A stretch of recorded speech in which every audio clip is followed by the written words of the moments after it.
एक दिन मैं और भाभी यूं ही छत पर बैठे थे। हंसी टिटौली चल रही थी। भाभी ने अचानक पूछा, रवि, कोई गर्लफ्रेंड है तुम्हारी? तो मैंने हंसकर कह दिया, भाभी, आपके जैसी कोई सुंदर लड़की मिली ही नहीं मुझे अभी तक। जब मिलेगी तो गर्लफ्रेंड भी बना लूँगा।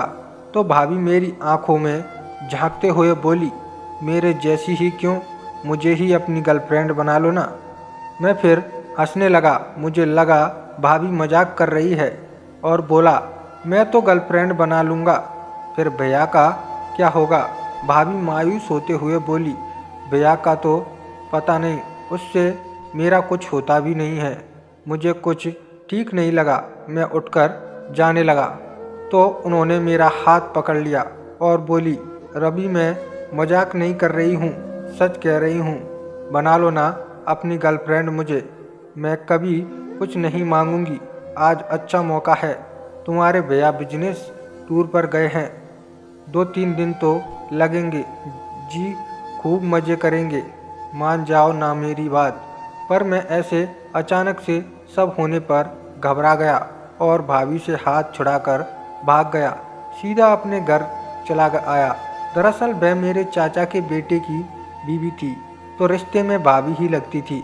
हमारे घर पास पास ही थे, छत भी मिली हुई थी, तो अक्सर हम छत से ही आते जाते थे। एक ही परिवार था तो कोई ऐतराज़ भी नहीं करता था। मैं उस दिन भाभी से हाथ छुड़ाकर घबराहट में वहाँ से भाग तो आया, पर भाभी की बातों ने मेरे तन बदन में आग लगा दी थी। भाभी थी भी बहुत सुंदर, किसी की भी नीयत खराब हो जाती। अब मेरा मन बदलने लगा था। मेरा मन भाभी को पाने के लिए मचलने लगा। एक दिन किसी तरह हिम्मत करके मैं भाभी के घर पहुंच गया। भैया खाना खा रहे थे। मुझे देखते ही बोले, रवि, खाना खा ले। देख, तेरी भाभी ने कटहल की सब्जी बनाई है। भाभी ने चुपचाप एक प्लेट और लगा दी। मैं भी खाना खाने लगा। हम दोनों भाइयों ने जमकर भाभी की तारीफ की, पर भाभी कुछ ना बोली। मैं भी भैया से बातें करके अपने घर चला आया। भाभी का यह रुख व्यवहार मुझसे बर्दाश्त नहीं हो रहा था, वरना मैं उनके घर कभी भी जाता वह मुझसे हंसकर ही बात करती। खूब मजाक करते हम, बहुत देर तक बातें किया करते थे। अब मुझे उनसे बात करनी ही थी। मैं इंतज़ार करने लगा कि कब भैया टूर के लिए जाए और कब मैं भाभी से अकेले में मिलूं। आखिर वह दिन जल्द ही आ गया और मैं पहुंच गया अपनी भाभी के घर। वह मुझे देखते ही बोली, अरे रवि, तुम यहाँ कैसे? तुम्हारे भैया यहाँ नहीं हैं। नहीं भाभी, मैं भैया से नहीं, तुमसे मिलने आया हूँ। क्यों, मुझसे क्या काम पड़ गया तुम्हें? देवर जी, भाभी, मैं आपसे उस दिन के लिए माफ़ी मांगना चाहता हूँ। उस दिन सब इतना अचानक से हुआ कि मैं संभाल नहीं पाया अपने आप को, इसलिए हड़बड़ाहट में मना कर दिया। आप मुझे एक मौका दो, मैं आपको शिकायत का मौका नहीं दूंगा, खुश कर दूंगा।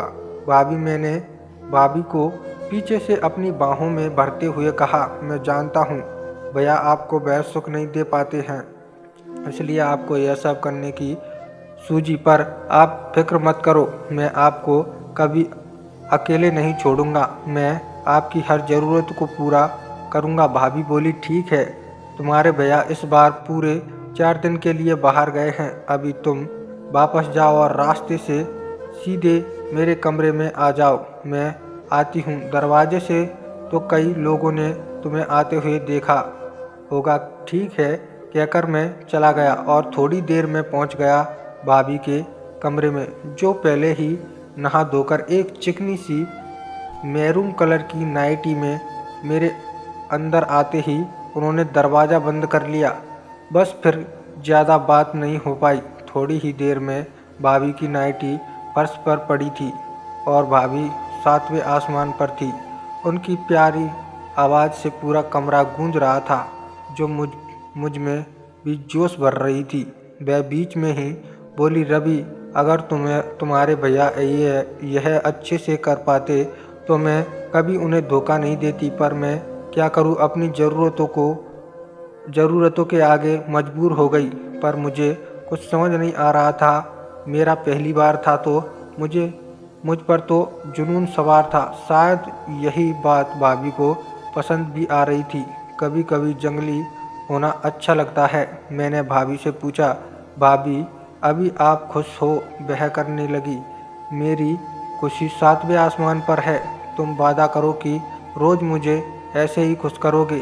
पर मैं कुछ ना बोल सका। मेरी खुशी निकलकर बेड पर बह गई और मैं भी एक तरफ लुढ़क गया। उस दिन हमने अपनी खुशी को दोगुना तिगुना न जाने कितनी बार जिया। जब मैं बिल्कुल थक गया तब घर आया और सो गया। फिर अगली दोपहर में पहुंच गया भाभी की सेवा करने। दरअसल भाभी को सेवा की ज़रूरत भी ज़्यादा थी। कई साल से बीमारी में जो काट रही थी, भैया से उनका सही इलाज ना हो पाया था। इस दोपहर भाभी बोली, चलो बाथरूम में चलते हैं। उनका हुक्म हमारे सराखों पर। हमने वही किया जो उन्होंने कहा। मुझे भाभी से एक बात सीखने को मिली कि अगर हम औरत को खुश रखें तो वह हमें हर खुशी देती है। 4 दिन कैसे बीतते पता नहीं चला। फिर भैया आ गए। अब जब भी भैया जाते हैं हमारी महफिल जम जाती है। फिर एक दिन भाभी ने माँ बनने की खुशखबरी दी और बोली, कुछ दिन बंद करना पड़ेगा यह सब। इसी बीच मेरी भी शादी हो गई। भाभी अपने बच्चे में व्यस्त हो गई और मैं अपनी गृहस्थ में। अब जब भी भाभी मिलती है तो हम अब भी अपनी खुशी बांटते हैं, पर अब रोज़ नहीं हो पाता। बस वह एक ही बात कहती है, रवि तूने मेरा घर बचा लिया। तो यह कहानी कैसी लगी कमेंट करके ज़रूर बताएं। यह कहानी सिर्फ और सिर्फ मनोरंजन के उद्देश्य से बनाई गई है। किसी की भावनाओं को आहत करना हमारा उद्देश्य नहीं है। और हाँ, आप हमारे चैनल टेडी स्टोरी को सब्सक्राइब करना ना भूलें। धन्यवाद।